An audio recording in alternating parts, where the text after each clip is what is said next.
Got it. What's going to get us in trouble this week? I don't know. There's a lot in the news. There really is. Yeah. Yeah, we'll hit on that here in a second. I almost got us sued in the second episode. You did? Yeah, defamation. I love that. That makes it. People I actually. went after P. Diddy. So. You did? Yeah. Yeah, P. Diddy always makes it into the conversation somehow. You got to be careful with P. Diddy. Yeah. Really? Well, Yeah. now I guess it's Epstein. Yeah, yeah. Anyway, Luke Dog, let's hit it. 3, 2, 1.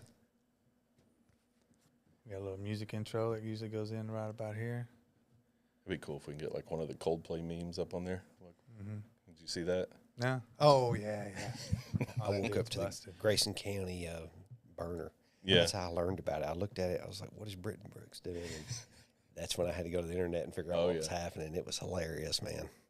I shared one that was like the clown guy or whatever, and he's like, "Oh, my wife had fun at a Coldplay concert with her boss last night. Let me get online because nothing could be bad." So.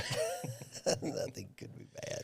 All right, welcome back to the Are You For Real show, where we're talking about real, raw real estate.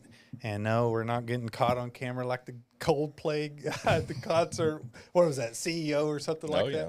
CEO. Yeah. So that's the big thing in the news right now. The big meme right now. I don't know. We were just talking about that, so I just thought I'd bring that up right off the top of the bat. So I hope Luke. Do we have a license to some Coldplay music? I don't know about that. Yeah. So I hope Luke Dog's got made it 1 minute before getting sued. So. got our disclaimer ready. Yeah. Fired up, Luke. Fired up, Luke Dog. Get that disclaimer ready whenever you're ready, buddy.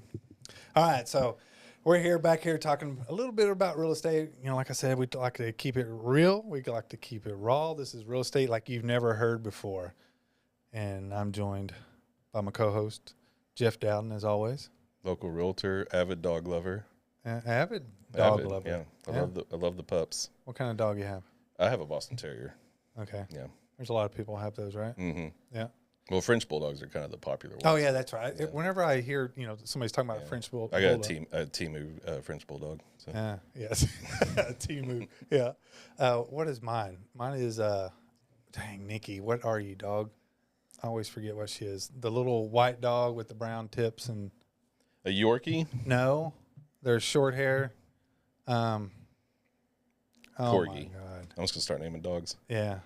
No, starts with an R. Dude, I can't believe I just went blank. Rottweiler.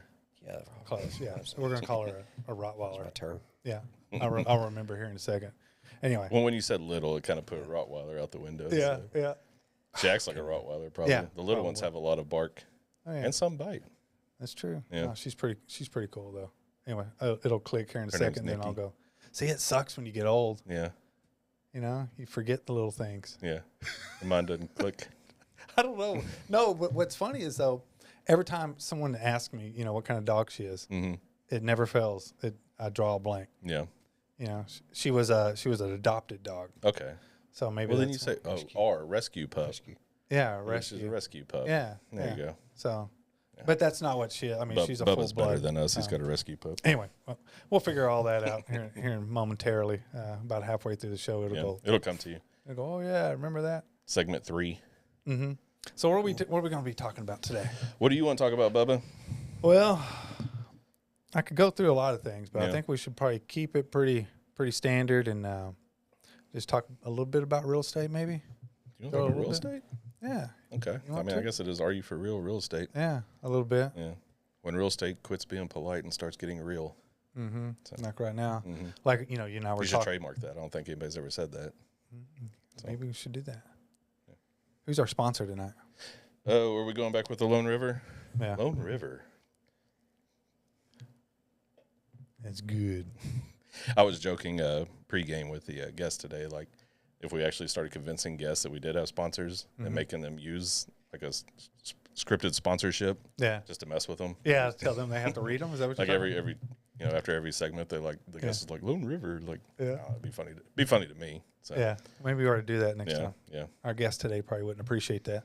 Or maybe he would. I think our guest would be down today. Yeah, I think he'd be down to it. 80%. Yeah. Anyway, so what are you seeing out there that in the market? I know it's pretty weird. Yeah. I mean, who's buying? I mean, I was talking with Lynn, who's going to be joining us later. Okay.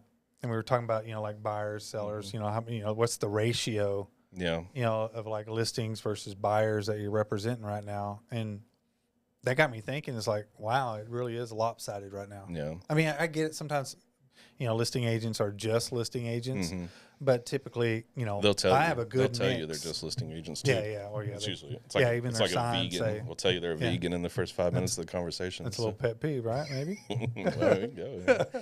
But for real, their signs even say listing agent. Oh yeah, listing agent only. So. But yeah, so usually I have a pretty decent mix of buyers and sellers, shopping but right now, man, it's like way lopsided. So what do you have more of, listings? Oh yeah, way more listings. I mean, like the ratio is like 10-1. Yeah, more or less. Okay, 17. Yeah, so 17 really. I mean, technically it's I'm having 15-4, but I have plenty of listings, but I'm getting more action with buyers, and who I'm kind of working with right now, which is kind of refreshing, is first time buyers. So I guess people. You know why? Why? Because of the rates. Yeah. They're probably, they don't own a house. They're not locked into a low rate. Yeah. They're not used to having a lower rate. Yeah. So that's their first time. So I mean, they don't really know what a rate is, to be honest with you. Correct. And they quit eating avocado toast. Like they stopped doing that. So yeah. Started brewing their own coffee and cooking at home. So but yeah, first time buyers. Yeah, which is nice. I like, it's rewarding to help first time buyers. And it's shifted in our market. You're like, as agents, you're taught, get listings. That's when when you made it. Yeah. But man, it's shifted right now. You need to be focusing on buyers and helping these buyers out because, well, you can speak to this COVID times, which I think I drop COVID times every episode now, but we would list something and the buyer's agents would, and like listing agents would almost get like snooty. Yeah. But now it's like the minute I put in a showing request, my phone starts blowing up like, how can let them know. Let them know this. We're ready to do this, this, and this. And, it's nice, but it's just to see the whole shift. Yeah. Like, I'm like, well, and, as far as sellers, I mean, your house better be on point. Yeah. Right? It's not, these buyers aren't coming in and just buying something. They're really wanting something that's move-in ready. Well, it's a hard realization for a lot of sellers. Yeah. Because, a lot of them, they still have that mindset of, my house and we're going to make the terms. And it's like, it's not like that anymore. It's not.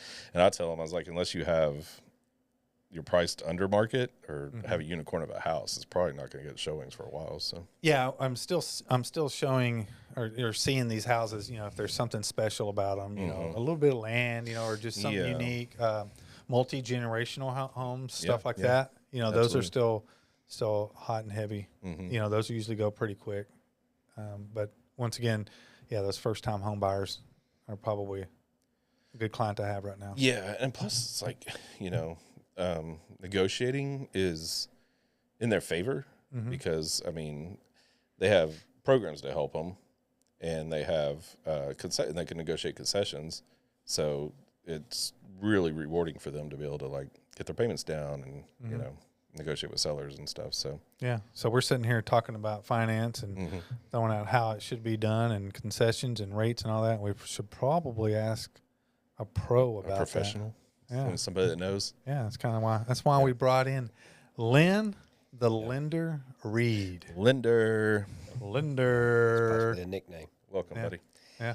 Well, thank y'all. Thank y'all for having me. No, I'm listening, and I think you are dead on. So I'll chime in, here and there. But I think sellers are going to have to listen to you guys.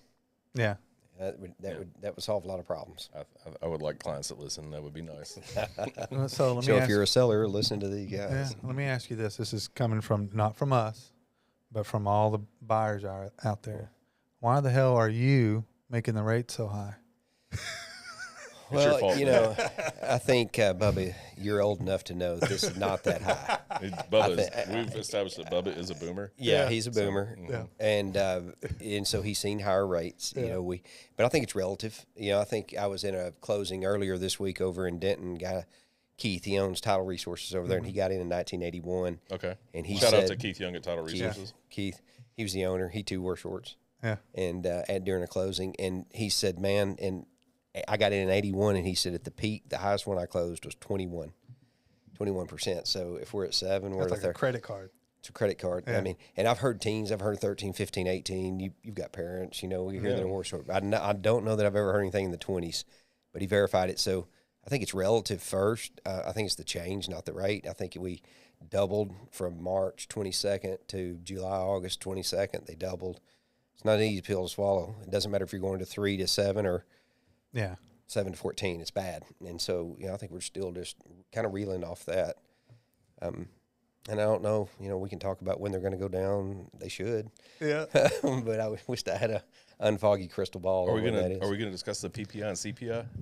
Oh boy. Exciting. Yeah, Barry Habib would. Yeah, I was at a conference listening to that. Patricia, Wisconsin. Yeah. No. Yeah, Patricia, Wisconsin. But I think I don't even remember first. When first time home buyer when I bought mine, I couldn't even tell you what the rate was. Yeah. Honestly, I don't know. I remember at some point, maybe it was my second house. I remember in the 8s, maybe 9. Yeah, mine was about 8.5, I think. Yeah, and that was in 90, 98, 99. Yeah, this was in 99. 90s. Yeah. And nobody thought anything of it because when I got in the business in 98, rates were coming off 9 into 8, and so these guys were coming out of the 90s and the 11s and 10s. So when we went to 6 and 7 8s, I guess after because wasn't 95 like a big year for? I don't remember. That was before my time, man. I was a sophomore in college, but I don't know what was happening in the business world. You weren't following the charts back in 95. Well, hey guys, I'll meet up with you. I got some data. Yeah, You're like, how much is 12 ounce? Yeah, 16, 32, 30, 40s, man. What are you talking 40. about? Yeah, who we kidding? You knew the metric system. Yeah. Yep. Yeah. So those rates. So I think it's not just the rates. So we've gotten like kind of double, triple whammied. So, the rates went up. Then you have, homeowners insurance went nuts, right? Then your auto insurance went nuts. So everything just kind of went haywire. So I don't think it's just rates that are kind of keeping people away. I think everybody's looking like overall, like, okay, the big picture, like taxes, just tax. Yeah. Didn't even mention taxes, but taxes went nuts too. Yeah. So I think people are looking at like the overall, like, okay, what's this going to cost? I mean, in 85, you could, or what was it, 81? You could is 21%, but a house cost a bag of blueberries. So $38. Is that what the millennials say? It's like, and that's true. That's true too. It's like back then, the houses weren't that much. So the rate, I mean, could be a little bit higher. Yeah. But then again, the income was different. So it's all relative, I guess. And nobody talks about the CDs paying 23%. They probably borrowing all you could at 21, buy you a CD. There you go. 23. So there's two sides to that. And Keith said they were as busy at 21 as they are today. So business keeps on ticking. It's always moving, right? Yeah. So you just got to find. So we have to shift. It's like, I was just talking about, listings. Like we were all like, hey, let's go all get listings. Yeah. But now it's like, oh, let's concentrate on our buyers again. Yeah. I think that's the important thing as far as a real estate agent is. Yeah. We have, thankfully had an uptick this year in applications. First time home buyers, you ask who's buying. Mm-hmm. The hardest thing that we have to compete against, or the one thing that's almost impossible, is there's a lot of cash in the market. Y'all know that. Especially when we live in Lake Kiowa, those lake homes, the big money. Showing houses there at the end of the month. On that water, on the water. Lake Kiowa. That's a fun one to get into. I can show up with my social security card. And what are y'all doing in Kiowa? What's going on over there? So, we moved over to Kiowa about going on 4 years ago, and then I moved my office over there. Okay. So, man, we're full-time Kiowans, It's a different culture. It's a different world, man. It's like you moved into La La Land or something. Once you get behind those gates, you're safe. But it's hard to get behind those. So you got that house and you did a huge remodel, right? Is it? Well, we did that one. No, we've already sold one and bought another one. So they call it the Kiowa Shuffle out there, and we generally, you get past capital gains if you're fortunate to have that, and but every couple of 3 years, So how do you get past that? For our audience, Patricia, Wisconsin, waited out for 2 years, and so there's not a whole lot of other ways. So we waited, and we lived in that house for about 3. We just built. It was a little big for what we needed, empty nesters, and so we've downsized. But it's the houses. It's in a lake community like that. The houses inside are having trouble moving. There's no first time home buyers in Kiowa. No. And so you remove that out of the market, those $400,000 and $500,000 houses, they're not moving too good. And But the big ones, the lake homes, those unique ones, lakefront. Now you get cash buyer, and you probably got a cash buyer on the deal. Seems to be like I've noticed it's like a $100,000 homes quick, which we hadn't seen in a while. But then it's like higher price points are really moving quick too. So it's kind of this muck in the middle. Where'd you find $100,000 home? I sold two of them. Bubba. Well, what 160? Yeah. 165, 175. Yeah, that's not 100. 140. That's not 100. Yeah, it's close. It Well, is in close. today's world, Yeah, that's about as close as you can get to 100 and still home. It's live. got a one in front of it. I did one for 189 up here in Sherman and Grayson earlier this year. They're there. I mean, it's I mean, they need some work typically. And I loved it because it was a police officer, young police officer that bought it. And you were talking about first time home buyers. If y'all remember back 2008, 2009, police officers, some of those guys, and they even discounted some of those foreclosed homes, so that those police officers got that extra special deal. But and my father-in-law was a police officer, Tom Pollard. He was here in Sherman for 30 years, so I got a soft spot for those guys. Yeah. But when they Depending on the day, right? Depending on the day, Sorry, as long as on the good side of the law. But it was good to see those guys, and it reminds me a lot of what we're seeing with first-time home buyers and some of these guys that maybe couldn't compete. 3 or 4 years ago, they've got a shot, so why not? They did. And like you said, the rates, they never had a rate before. Yep. So they'd rather have 5 than 7. But I think it's a smart move. And I'm seeing some really young, I don't want to call them kids, but young adults, in the marketplace, 23, 24, 25. It's a good time. Those are kids. Those are kids too. Feels like kids. Those are kids. It feels like kids. Yeah. So we hear a lot of talk about rentals right now, just because the rates are high, and sometimes people are going, maybe I should rent now versus buy, and I've done it. I've run the numbers, and I'm going, I mean, if you're just concentrating on just your payment, Pure month to month, month to month, you're not really dead set on being a homeowner, or maybe dead set on living in a certain community, then maybe right now renting is the right thing to do for a minute. I mean, it's hard to say. People in our industry usually don't say that's the way to go. That's taboo. Like because it's usually like you're throwing your money away, but it's like, it gives you flexibility. So it's not. I don't know. I'm very pro. Like if you want to rent. But I think it's I mean, obviously you get the argument of building equity, appreciation, all that kind of stuff. But month to month now, like mortgages are. Well, I mean, higher than rent, I mean, when I first got into it, it's kind of like and for an investor, it's kind of like the 1% rule. But that doesn't exist anymore. No, so, somebody was asking me about that. It's like, no, that's a long time ago. Yeah, that rule of thumb is gone. That was about 10 years ago. And you talk about building equity and stuff. You and I were talking about some of these new communities of new homes, new construction. If you bought a new home back in 22, and now you're trying to sell. It's tough because those new homes have come down. I mean, not just 10 grand, $100,000, and so it's phase tough. 2 and phase 3 are kicking you right now. So, yeah. There was a wise man named Randy Sanders. If y'all know John Sanders over in Whitesboro, his dad Randy. I was maybe 25 in the business. I was young. I went in there one time and I had a chance to buy something or rent. And Randy Sanders, speaking of taboos, said, it's always cheaper to rent than it is to buy. He said, I don't care if you're talking about a house, your office that you're in. He said, but you can't build wealth that way. No. Which is true. And it was true. Yeah. And so it may be the time to rent for the short period of time, but I think, yes, it's taboo. But the old man was probably right. It's always cheaper. So if you're just trying to get started, we know because our kids are 22, 24, 25, 31. And they're in that age of going, golly, how do we buy a house in here? And so we're dealing with it, on a personal note. And so when is that time? I think when I don't know what that time is when you feel ready, but you're never ready. But never ready. Yeah. No, but maybe it's not a house that you invest in. Maybe it's something else, land, that's a little bit cheaper and sit on it, because if it's if you can buy it right, and it grows, I mean, it's better to put your money into something like that than it is, into a savings account or something like that. I got a question for you on the flip.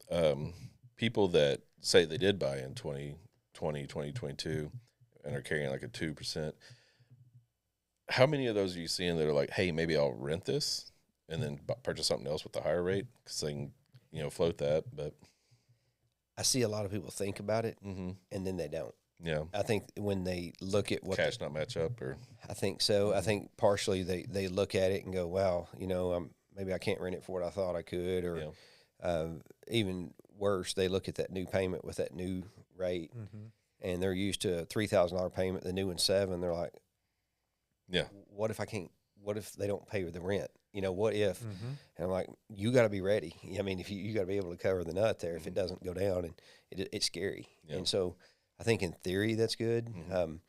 The second thing is I think it's hard to get access that equity that they've got in there if they've got 100,000. Follow up, like what would you like?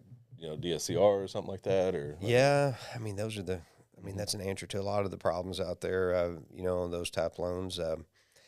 But I think we call it the golden handcuffs. I don't know what y'all call it. But we would call it the golden handcuffs. They're just stuck in a really good position. And so about the only way to pull yourself out of it is just when you're ready. I mean, if you got 4 kids and two bedrooms, at some point you're going to up that rate. But to me, those are the ones that if you've got a family of 4 and I think there's just some, I don't know what the fear factor is, but in theory it looks good. But if you can't access the funds, and we've done some second liens, we put those in some, but maybe a house that you bought in 22, I don't know if there'd be equity to pull a second lien out of it to put a down payment on another one. And even if you can, a lot of them go, well, what if I'm going to keep this for a rental and they owe $300,000? They go, but I need $100,000 to put down on the other one. So now they've taken it cash flow. They've taken another 100 against that one to buy this one at an 8% rate.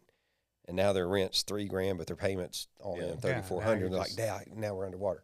So I think it sounds good, and I think a lot of people, yes, there are people that are certainly do it, but I think there's more that are they're cashing in and going on to the next one. You gotta know what you're doing, I guess. And it's kind of like where we're at. I mean, 2.5%. Yeah, it's like I got a ton of equity, but I'm like, it wouldn't make sense. Yeah, to do anything. Another issue, and this is something that I don't know if y'all have talked about, but an issue that we have is those guys that borrowed at 3%, right? And they have $1 million house and they've borrowed $300,000, but maybe back in 21 or 22, when they refinance, they're like, you know what? I think I will take $20,000, pay my car off, or credit card, or put a gazebo in, or whatever they were going to do. Well, the problem is now, and I don't know how Oklahoma works, but in Texas, it's a 50A6. It's the home equity. You can only have one at a time, and so now they've got these 3% rates and a $300,000 note, and you can't access it. Yeah, you can't take a second lien. You can't without paying off the first. Paying off the first one, and they're not going to pay off the first, so they're just sitting here going, well, I mean, I got $1 million house, I got $700,000 reckon, I can't get to it. Yeah, and so that's been a strain. For a lot of people, a lot of confusion. We've learned when all this started, when we started doing second liens back in 22, we didn't ask those questions, and we got burned a couple of times. The title work came in, and they were like 50A6, and oh my God, we'd just pay for the appraisal and tell them I'm sorry, we messed up. Now the first question is, have you ever taken cash out, on your property? And you'd be surprised how many people did. All it was hit you for a quarter of a point. You can get an extra $50,000. I mean, everybody's doing it. So get that kitchen remodel, get that couple new bathrooms. Free money. It's 2.5, 3, whatever. Free money. Free. I think that's economics 101. 10 staffle. There's no such thing as a free lunch. So no such thing as free lunch. I like that one. I'll name drop Miss Friend. Boom. Economics teacher from Sherman High School. So who was it again? Miss Friend. Miss Friend. I recognize that name. Well, you're Pottsboro. So. I know, but I knew a lot of people from Sherman. Okay. Anyway, back when you're driving your IROC Z up to it's a Trans Am 1980 model. Black on black, gold eagle. What did you have back in high school? 68 Mustang. Yeah. My sister had a 66 Mustang. Yeah. I still have mine. Jeff? It started with an 85 Lancer. Yeah. And that was Dodge. So that was Dodge before Lancer. Mitsubishi got it. So was that a 2-door? Oh yeah. Yeah. Coupe. Yeah. Yeah. Rustin primer. So were you a contractor back then? Show up in a coupe? I was poor. I think we all were. We were talking about red flags, and I said if a contractor pulled up in a coupe, a 2-door coupe, I said that's a red flag. We pulled up to work on your house. Dang it. You know. He doesn't have a ladder. Yeah, the ladder's hanging out the window or something like that. God. Yeah. I mean, I kind of want to see that, but just not at my house. Yeah. The neighbors or something. Yeah. So for a buyer out there, since we're hitting on rates and all that stuff, what's the best program right now for the best rates? 2-1 buy down.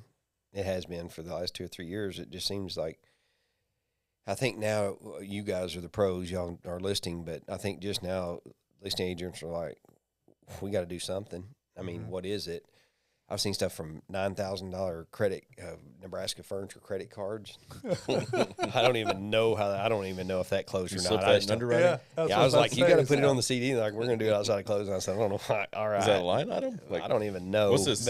One NFM, 9,000. Yeah. Like, so we've seen Special some provisions. some creative stuff. But, to me, that 2-1 buy down, we've had it. It's been used. It feels like we were using it a couple of years ago, and then it kind of went by the wayside. And it's back. Yeah. It's back now pretty heavy, man. I mean, we're using it, left and right. So, in a short definition is, when you're doing a 2-1 buy down, essentially it's probably, I don't know, 2.2 or 2.3% of the loan amount. So if your loan amount's, for round numbers, $1 million, the 2-1 buy down would be, well, on that one it'd be a big You number. can tell Lynn works like That's what I was about to say. It's $1 million. Yeah. You can tighten that down there on the bottom down. No. On the technical difficulties. Yeah, technical difficulties. Yeah, right here. See right here. Gotcha. That right Oh, there. okay. Yeah, there you go. There we go. All right. Yeah, see, it's real, Moving on. raw real estate. Real raw. Yeah, raw. Anyway, so the 2-1. So, yeah, the 2-1. So if you had $100,000 house. There you go. Now you're speaking of language. Yeah. The calculation is not exactly right, but it's probably 2.2%. So, on that small of a loan, it would be $2,200. So, but on a $500,000, what would that be? 12 grand. Mm-hmm. And that's not much for your sellers to be given. I don't care what price range you're in, 200, 400. Well, and all new construction's paying these, and they're buying it down. So it's like, yeah, and we have so much new construction here that if you want to be competitive, you almost have to go out the gate with it. So. Yeah, you have to. And I mean, those guys, when they go with the builder, I always tell them, if they call me and say, hey, I'm going to go look at these new builds, I tell them to go talk to the new builder. Yeah.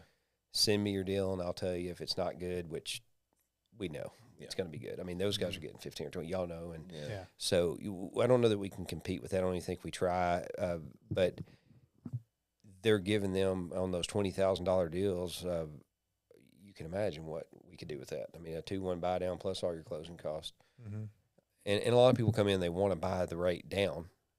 They naturally just, it's 7%. What if I buy it 6.5? Yeah. Or 6 3/4. It wouldn't cost that much more money to do a 2-1 buy down if we didn't finish what that was. That just buys your rate down for 2 points the first year, 1 point the second year, and then 0 for those guys that may not have know what those are. They're kind of standard in our industry right now. But to me, that seems to be the best deal, best spent money with because I think people have the mindset, hopefully, optimistically, that rates are going to go down over the last year or two. We thought that a year ago, so we'll see what happens over the next so year. those people that are dating the rate. Marrying the house. Yeah. Dating the rate. Now we're getting divorces. Yeah. Divorces, daggum rate. Yeah. Divorces spouse. I had a lender. She came into my office one day, and that was, she came in hard and heavy with that. Date the rate, marry the house. And I'm like, oh my God, are you crazy? Yeah. I mean, that's dangerous. Yeah, as a lender, I mean, I know a lot of lenders were. I mean, that was the thing. They were all doing it. Yeah. I mean, I'm just like going, oh my gosh, like we have no idea. No one has control over that. No, you don't. And now, like, what's happened? Those years ago when they were saying that's that, and these people that's how and that's bought into it. And that's the thing. 2 years ago, we were doing these 2-1 buy downs because 2 years later, we were going to be. Yeah, you're going to be back down. Yeah. Well, and I think at that time we were like low 6s to high 5s too. So we're probably even better. Yeah. So it's like, and we're probably worse now. Yeah. Right. So those 2-1 buy downs kind of. So I'm not pushing them in the fact. Everybody thinks that rates are going to go down. What Fannie Mae 6 1/8 by the end of the year. Mm-hmm. It's actually true. I'll believe it when I see it. Yeah. I mean, I'll believe it when I see it. And I know it'll happen. It's not an overly popular thing to say, but in my mind, if they hold a little bit, sellers don't want to hear this. I represent buyers, all day long. But the longer these rates hold, the more these houses are going to come down a little bit. And for the overall health of the industry, I don't think it's a bad thing.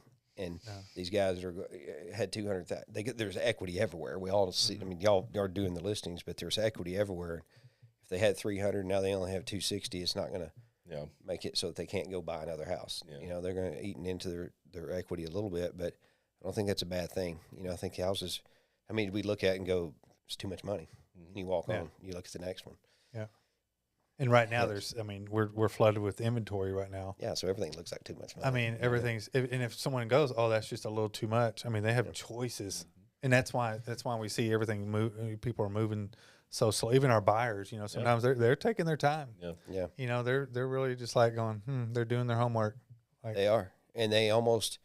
We were having lunch with some real estate agents at lunch today, and I said it's almost like the buyers want it to fall apart because they'll get in there. As y'all know, they'll find another one online and go, Hey, I do hate that. Like you get one listed under contract, then you see another one pop up, you go, oh my God. I had a buyer that had 3 under contract at one time. Yeah, I don't doubt it. Yeah. I mean, it's happening. Yeah. And, whichever one works out the best. They call me. They're like, can we do this? I'm like, you can. You can, yeah. But just get ready for the. Yeah, it worked out. Yeah. They got the one they wanted. Could probably see more of that.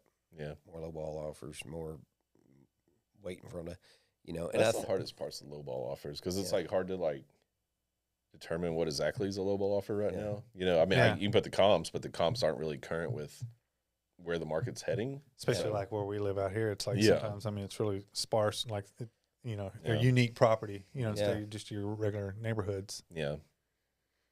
Yeah. Yeah, I know. Come to Lake Kiowa. Everything's unique out there. Like I said, I'll be there in a couple weeks. Yeah, good. Yeah. Well, stop by and say hi to us. I will. Yeah, our office is right there at the gate. As soon as you come out of the gate of Lake Kiowa, there's American National Bank and Trust, and Lake Kiowa Realty's right next to me. I'll introduce you to my buddy Brandon over there. He's been over there selling for, 30 years. Those Kiowa guys, they stay pretty much behind the gate. Yeah. They've got their area out there. Yeah. It feeds the family, and they don't do a lot of hustling outside of there. Not a lot of TikToks going on at Lake Kiowa.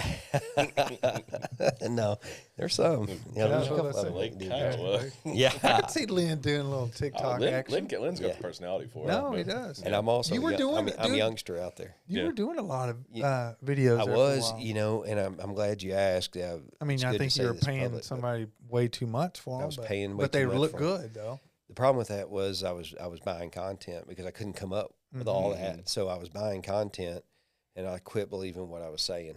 And when I did that, I quit doing reels. So that is my excuse now. Why I haven't got my, I quit. I'm not kidding. And if you go back and look at some of those reels, I was buying it and was saying, houses can't come down. They can't come down. I was like, you said marry the house day 3, didn't you? That was it. That was the finals. Yeah. I'd lead off with shit. Yeah. And so I started thinking, what am I saying? I've seen it before. These houses can come down. I'm afraid somebody's going to come in a year from now. Yeah. And so I wasn't, and I think I was to the point where I was pushing those reels a little bit hard. They would want me to put 3 a week out. Yeah.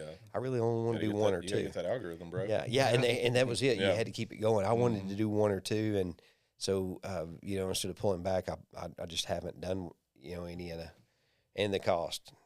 There are better prices out there. Yeah. I was paying $1,200 a month for those reels, I think, for the edit. Yeah. But I can't edit. Yeah. I didn't know anybody that could edit. So those guys could up in Reno, Nevada. There you go. Oh, outsource too. Yeah. AI now. Yeah. There you go. Oh man, the AIs are. It's tricky because I see some that I'm like, okay, that's good, but then I see some. You can tell. I'm like, I mean, you have to. I mean, you have to pay. You have to get the right. Yeah. You don't. But I think like being a video, somebody that does video, you can easily. You can maybe the public it. Can't. I don't know, but I think they can. But. Yeah, AI's. So, do you guys for your approvals and all that? Are y'all using AI? Not yet. Yeah, I didn't even know that was a possibility. But I'm sure it is. Yeah. I don't know what you can't not do through AI. I don't know what could go wrong with that. Yeah. Hey, Grok. Transformers. Yeah. Yeah, it's pretty. Yeah, no, but I'll be doing a little bit of research on that just to see what that looks like if it's out there. No, it's out there. I mean, I've heard some lenders, some VA guys I know that are definitely using it. The VA guys are in the market. We closed 2 so far, and we got one more. We'll close 3 this month. Okay. I mentioned something earlier. You know, it's crazy. I had a 100% disabled veteran, and we're seeing more 100% disabled veterans, you know, in the marketplace. And if you're a disabled veteran, y'all know you get your taxes waived and all the good things. Well, this guy fought for the country. Well, they pulled money out of their 401k, and they did everything right. They wanted to put a down payment, even though you don't have to on a VA. Got to close and sent their wire 2 days early. They had their moving truck coming in 11 o'clock in the morning on the day of closing, which was pretty brazen. But we got our part funded. Well, I started getting texts from all the realtors like, hey, when's it going to fund? I was like, I don't know. It funded. And finally, the title company came back and said, no, it's not funded because we didn't get the wire from the buyer. And unfortunately, the wire was rejected and went back. At least the title company said it went back to the buyer's bank. Well, movers were sitting out there at 11 o'clock. They couldn't find their money, and they went back to SoFi Bank. There was no recollection of the money. The bank said, I don't know anything about it. We don't see any track where it's coming back to us. They got fished, huh? That was my concern. Yeah. I mean, immediately, because I've seen it a couple of times, and we've dealt with fraud and phishing. And so finally, I went into it at 5 o'clock. They were in the company. On a Friday, probably 5 o'clock on Friday. Well, it should have been, but Tuesday. And but the moving company took their furniture and charged them $2,500. They were going to take it and store it, and they didn't know what else to do with it. And somehow the title company found that money and funded that thing at like 8 o'clock at night. Oh my gosh! So they turned around and came back. They ended up, getting their house in there. But I mean, these guys were not young, and the stress, and so that doesn't really have anything to do with sellers or buyers. That was just something that happened. It's a real story. That's a real, And what was the reason? What was the reasoning? What was the cause? They never gave us a reason. They told us that the bank, the check, the cashier's check, or excuse me, the wire was made out to the bank, not the title company. Okay. And they told us it was rejected. But so I had one of those. Yeah, the problem with that is the money never went back to the bank that it came from. And there was never a proof of a track where it was rejected. So it was just floating out there somewhere. It was floating, and then all of a sudden, magically, they okayed it at like 8 o'clock at night. This was late in the afternoon. I can only think that it was the title company, and I won't name any names on that one. It wasn't local. It wasn't local. It was in a different county. Yeah. So down the street. Not Lake Kiowa. No. Not Lake Kiowa. Jack Russell. There you go. Jack Russell. Yeah, that's old Fraser's dad. Yeah. So, see how that is when you're 52? Yeah, that's how it goes. For Fraser, that's cheers. Yeah. Cheers. Yeah. I called it. I said we'll be like in segment 3, and Bubba. Well, back in my day. Back in my day. Date the rate. I was talking to a title company today, and somehow he and I ended up we were talking about all of our he's a one wheeler and I'm a skateboarder, and we were just talking about our injuries and hurt and stuff, and I'm sitting there going, I said, now like when I bend my knee it hurts, and we're sitting there, he's going, my shoulder this, and I was going, oh my God, we're getting old. Yeah, remember we used to talk about our parents and stuff. That's all they do. You hear those conversations. I had lunch today, and we had the same conversation. I was just talking about getting off the floor. It's like, how many times did you groan? Like, yeah. So, but how's it go with a one wheeler and a skateboarder? Because I feel like that's back in the day, and you might attest to this. It was like rollerbladers. Skateboarders like you look good. You're scooters. Yeah, like the scooters, man. Scooters are I'm still not a fan of the scooter because I mean they're just not the same. Like skateboarders, they understand like, okay, you're here. I know where you're at. Let's not get in front of you while you're doing anything. We're a very elite, cohesive group. Yeah, and very aware of your surroundings. And scooter people, no, they're not. They just roll right in front of you and wipe you out or whatever. So, I'm still not a fan of scooters. Hope you're not a scooter guy. I don't ride anything anymore. You ever skateboard? No. Dirt bike? Yeah. Yeah, I figured you're a dirt bike guy. Yeah. There's a Polaris. Is it a Polaris or a golf cart? Which one? Yeah, these are from our players. Back in the day when I ate some asphalt. I remember those damn 3-wheelers. Oh yeah. You always back of your calves, man. Remember you putting your foot down for whatever reason. Yeah, you knew better, and you just. Yeah, that's good stuff. No, I don't miss the 3-wheelers. They were fun. Most dangerous. Yeah. Yeah. I rode a bull once. Rode a bull, like a real life bull. Colbert, Oklahoma. That's where you had to go to do that. $5. Yeah. 1995. There were speeds. Yeah. Remember speeds? Yeah, that was out there in the country. Out there. You go be a teenager and go out there and buy beer. I'm gonna check out real quick while y'all talk. Yeah. Yeah. $5. Yeah, you probably had to go to the beer store and have a few of those before you went in there.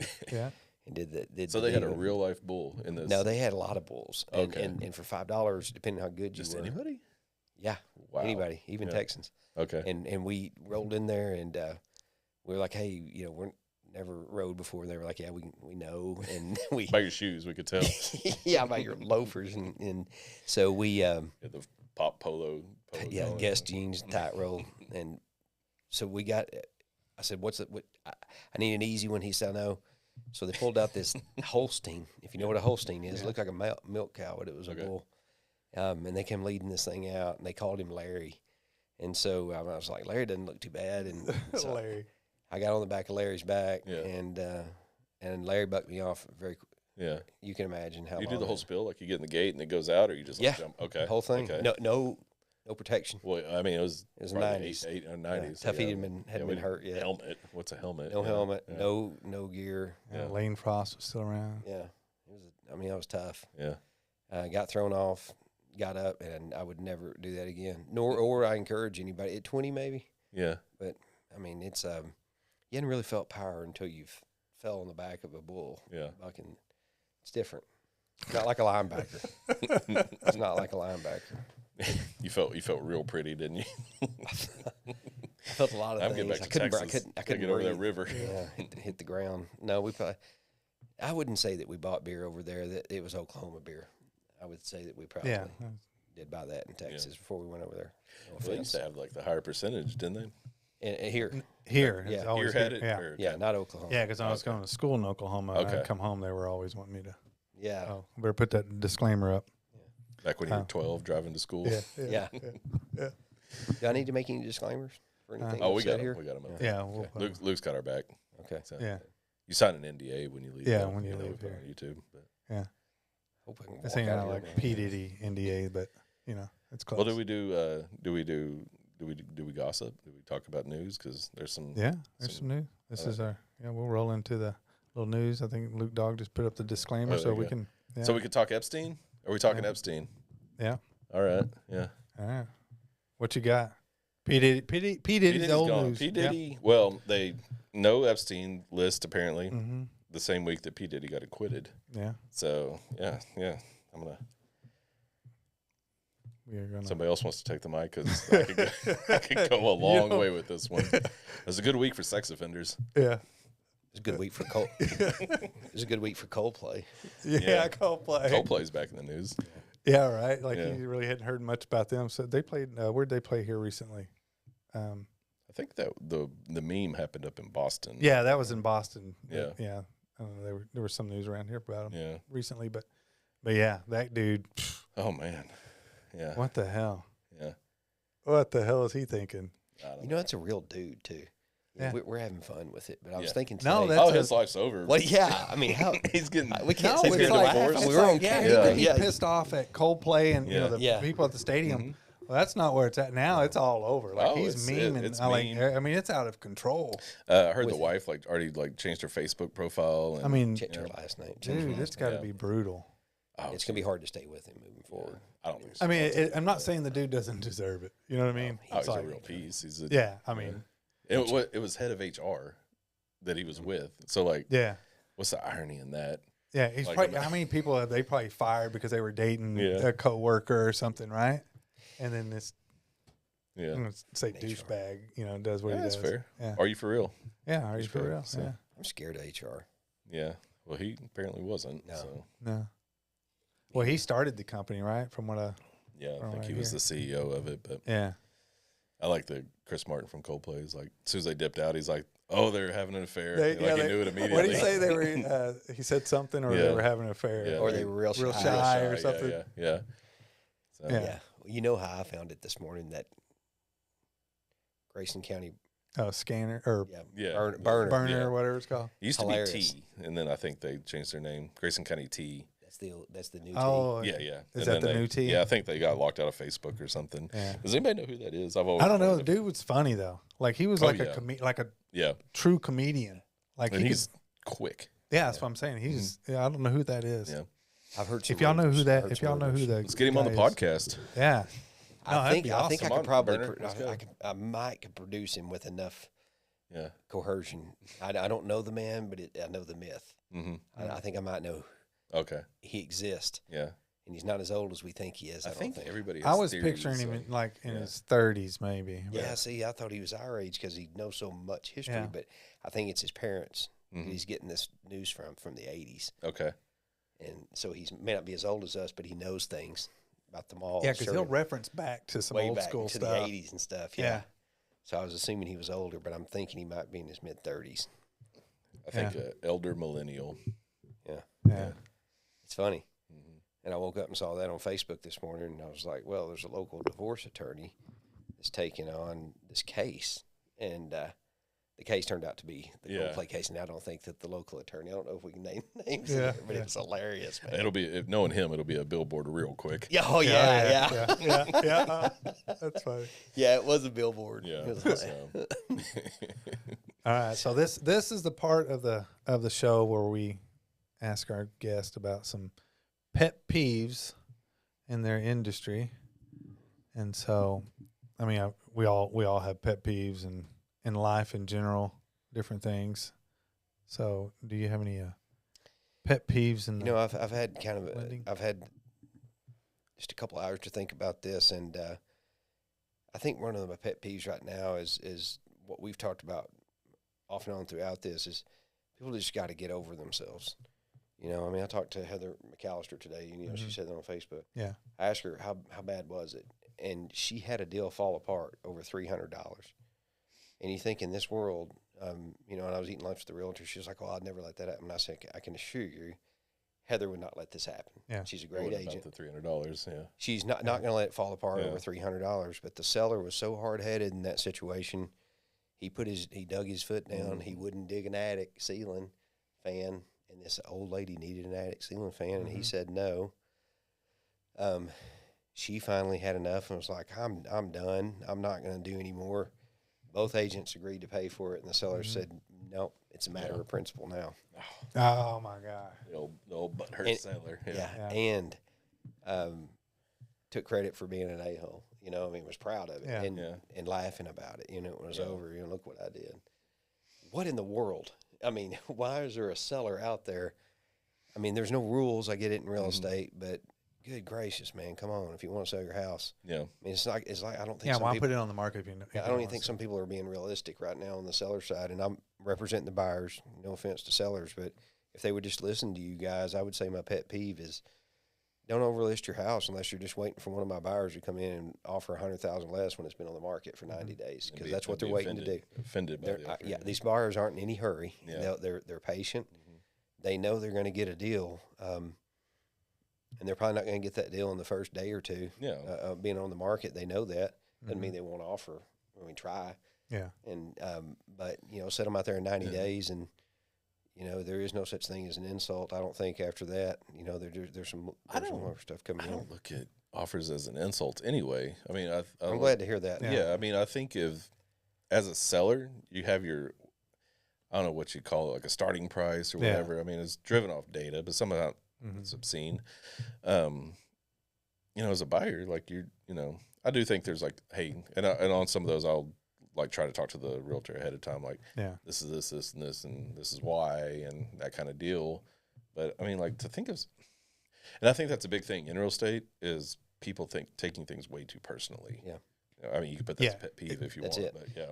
And it's a business, and as you get into commercial, if I'll sell some commercial or we deal, it's business. Yeah. And I think that's why I try to tell my sellers this is a business transaction. It's business, and when it bleeds over into the personal and they let the emotion get in the way, that's why people do commercial finance and commercial, sales versus residential. Sometimes the emotion piece is the hardest thing to control, and so I know it's your house and it's better than everybody else's and worth a little bit more, but at the same time, I think you guys, I don't want to speak for what you guys are doing, but I think the most aggressive and the most effective is the ones that are slightly underlisted. Yeah. And nobody wants to hear it's that. always really, truly, it's always, if you're going to list just a hair below market, and that's the most attractive, so. But it's not a popular, you don't want to hear that. I can always come down. Well, if you're going to, I mean, you better plan to come way on down. Right now, It's like you got to put your best foot forward right now. Yeah. Because if not, I akin it to you're chasing the market down. So you're like in last place trying to catch everybody else. Correct. And they're the new hot thing, commodity. So had a buddy the other day say it's a race to the bottom, and so if you start at the bottom, work your way up a little bit. Well, we have 2 that are over asking right now. Same exact thing. We're only 10,000 on one, and it's 10,000 on both of them. But it was same situation, man. You get 2 or 3 guys involved. They're like, "Oh my God, I hope they don't make an offer. We better go 10,000 over." It was worth the money. This was a good buy, and they know it. Yeah, it was a good buy going into it. So if it's a good buy, would you pay 10 grand more? Most would. Yeah. Kind of set the market that way. Yeah. FOMO. Yeah. It's fear of missing out for you. Yeah. Hey, I had that 2 weeks ago. Okay. Yeah. You had FOMO? Yeah. Okay. Yeah, it's Let's pretty hear that bad. story. I was at a 4th of July parade, because that's what we do over at Lake Iowa. People drive their golf carts and stuff. We're going to be in it next year. Probably won't win it. Yeah. No, I saw some pretty good stuff, but we're going to try. And we went over there, and there was another party that, I knew the guys were going to go to, but I'd already made, prior commitments, and I couldn't get over there. And anyway, we saw a picture of them. There was 20 or 25 of our probably best friends over there. And I thought, I missed out. Should have went. Yeah. And so you only live once, Lynn. I think it's the first time in my life I've really had it. Yeah. It really struck me. Like I wished I could have went. I love it. I love it as 50 plus years old. You're like, God, I really wish I'd have went to that party. Yeah, that was the one. I've had one time. Not college, not high school, but I talked to the people too, and it got. I bet weird. it was a badass party too. It was. Like Iowa. It was, and I talked to them about it later. I was like, "Hey, I'm sorry I missed your party," and they were like, "Hey," and I said, "I've never been to y'all's house," and that's even worse. And they said, "Well, you had your one shot, and it's going to be hard to get back on the invitation list." And I was like, Angie, I've already talked to Scott. Yeah. Oh, so they did invite you originally, and you didn't go? They invited me. Oh, dude. Yeah. But I couldn't go. Yeah. I already had prior engagements, so so they told me no, and I So you're blacklisted in Lake County. kind of. I'd already talked to her husband off record, like, "Hey, I don't know how this happened. I couldn't get over there." And then she and one of her friends started, 2 at a time, yelling, "You can't come back. You're banned because of this." And I was like, "I've talked to your husband." Wait, they were yelling at you? Drinking and talking loud, Okay. So, So they take not going to parties personal over there. Huh? Yeah. They got upset. I wouldn't do well at Lake Iowa. No. No. And so, I've already talked. And so she'd asked me, "Do you think," because he said yes and I said no, "that you're going to go?" And I said, "Listen, I appreciate you trying to keep me away from your house, but it's not working." Yeah. No, so I'm going. See, this is what I call the takeaway close. Okay. Yeah. She's taking away, making it more desirable for you. She don't Now want me there, which makes me want to come. You're going to show up with gifts and drinks. And, Oh yeah. You're like, why does this that's person not true. like me? Yeah. and you can't take like beer, keg beer. That's Not party Iowa. ball. Yeah. That's actually take a party ball. Remember the old Hell yeah. Coors Light I don't party know. balls? If we could locate one of those, that would work. You moved from Gunner to there, right? Yeah. And Gunner's pretty exclusive as well. Yeah. That's kind of like I got to get into that. So, so Yeah, Gunner's it's a different Gunner, and it's a good Gunner. It's if you want to go win a state championship, you go to Gunner. yeah. Well, they still have the head football coach there, or did they switch out? Is it Gunner that did that? He retired from Gunner. Yeah. He went on. I don't know where he's coaching now, but we got a new head coach. In fact, I just saw the new head coach, his dad, at the steakhouse. Okay. Right over here a while ago, and we got to talk about it a little bit. Yeah. So Jordan Gill's the new head coach. He's He's stoked. He's happy. He's young. He's excited. Yeah. Is Gunner? Are they 2A still? Are they 3A? 3A. Old Okay. 2A, but 3A, small 3A, Okay. and three-time state champions. So this will be something to go for. Some of those kids have 3 wings, and they got an opportunity to get a 4th one. That happened in Salina when I was young. If y'all remember Salina, Salina was 2A. Yeah. They were just When they were every year. and they won 4. And I've got a buddy of mine. He's got 4 boys. Oh, you know and they're he's shooting got, for that. Oh yeah, 4 He's like, rings. he's four like the of them. Tom Brady of Salina. Yeah. Yeah, yeah. I'll tell you. Which Tom Brady's collecting other rings right now over there in the French Riviera. Yeah. If you know what I mean. I've got a buddy. He wrote a book, and when you think about Gunner, you think about how good athletics are.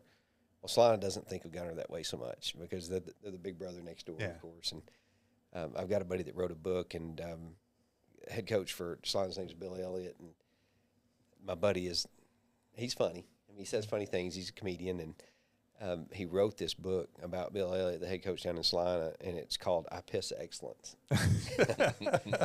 And one chapter's, God, nobody from Gunner is going to see this before it happens. It's coming out August 1st, but one chapter is dedicated. It's called in Wait, what did you just say? No one's going to see this You before? just run the disclaimer. No, nobody's. There it is. Disclaimer.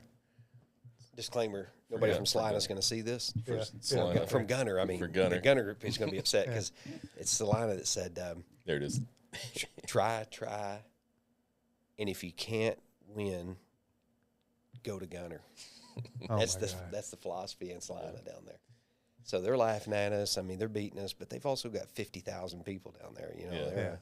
But we've got to play them again. They're going to come to Gunner. How in the world they're coming to Gunner's? We can't even handle Pottsboro and Gunner at that little stadium over there. But Salina's Yeah, that's weird. It's such a small little stadium. It's just and tiny. be Man. doing We don't have the money. I mean, it'll probably 28 or 29. They'll get one, but it's going to be a while. What's all We'll wrapped have to up? let that, in wrapped up that BNSF plant over there. Yeah, that's what I was about to say. They'll let all those plants in there. For Trish in Wisconsin. Yeah. There for the Gunner people, I did not laugh at you. I'm laughing with you about the BSNL. When's the next election? When we get in City Hall? Oh man, I don't know. I went to one of those city council meetings. Well, I bet and it they was Didn't freaking they all fireworks, like man. quit? Like literally every one of them. They quit. And then they were having a what's it called? Like the mayor. They were trying to like revoke her or Oh whatever. my God! So, Yeah, it all happened, man. Yeah. First time in Texas history a city council resigned. Like the whole thing. yeah, Like, was so, it I mean- 6 Yeah, members? not 6 just like members, one, something but like that? the Yeah, whole. all Yeah. of them. Yeah. So And and a lot of those guys are my friends. I would defend them. Everybody's like, "How can they quit?" Well, the whole town told them to quit. yeah. They quit, and then the whole town was like, "Hey, what? Hey, what You happened?" can't do this." Yeah. And they're like, Yeah, I feel Yeah, like it looks that's like we kind of the did. whole thing with Gunner and the BNSF is like we want cool stuff, but like don't let us grow any, Yeah. So That's the funny part. It's like I've been here for 2 years. I moved here because it was small. Now we're growth. Well, it's like me. I grew up in Pottsboro. Yeah. It's the same mentality there. the same thing for Sherman. I mean, And even Sherman's everybody going wants a through that Costco now, or man. an HEB, but they don't want people to move Yeah, here. that's don't right. want They anybody don't else, want the just for rooftops them. to support Yeah. it. Yeah, just a little bitty ones. My mom and pop HEB store, Yeah. I think we're all Grayson County boys here. It's not much different. We wanted to think it was, north and south, but I think it's all pretty much the same. Now that we're over there in Cook County, there's a little bit of difference. It's a little bit different over there. Some good, some bad. Yeah. Disclaimer. Disclaimer. Yeah, some good, some bad. if that's as bad as you do, I think you're doing okay. There's some bad things. Well, Lynn, I appreciate you. Man, thank y'all for hanging having out me. with This is us fun. I had a good time visiting. Good. Yeah, I don't know if we So you started tonight. Tonight you were starting your celebration of your anniversary. tomorrow. Yeah, Anniversary's tomorrow. Yeah. It'd be 17 years. We did the calculations, and then my wife has a birthday cookie on Sunday. Dang, so back to Back back to to back. Yeah, and so generally we're gone. This is, I think, maybe the first or second time that we've not been gone on this little weekend. But we're leaving for Silverton, Colorado Tuesday in its place. nice. So we're going to go up Yeah. there. We wanted to make sure it got hot. Yeah, In yeah. July, 1st of August, really push it out there. So, it'll be 45, 48, 48, somewhere like that. I'll think man. of y'all. I'll send you a picture. Yeah. in your coat. Underwear. No underwear. I've talked to a guy that just got back, and he was like, dude, you're from Texas. Yeah. Go out there in your underwear and enjoy the cool. So, I mean, Hell yeah. I got longer underwear, so I should be fine. Warm. Yeah. Well, I Wear think the we'll. long johns. I think we'll. Disclaimer. I think we'll end it on the underwear right there. So, yeah, there you go. Disclaimer. Appreciate it, Luke Dog. Captain Underpants. So you can change your name from Lynn Reed to Captain Underpants. Captain Underpants. All right, y'all have a good one. Appreciate y'all hanging out with us here at Are You For Real. Lynn, thanks again, buddy. Yeah, thank you. Appreciate it. We'll see y'all next time. Yeah. Thanks, bud. That's good stuff, man. You have fun?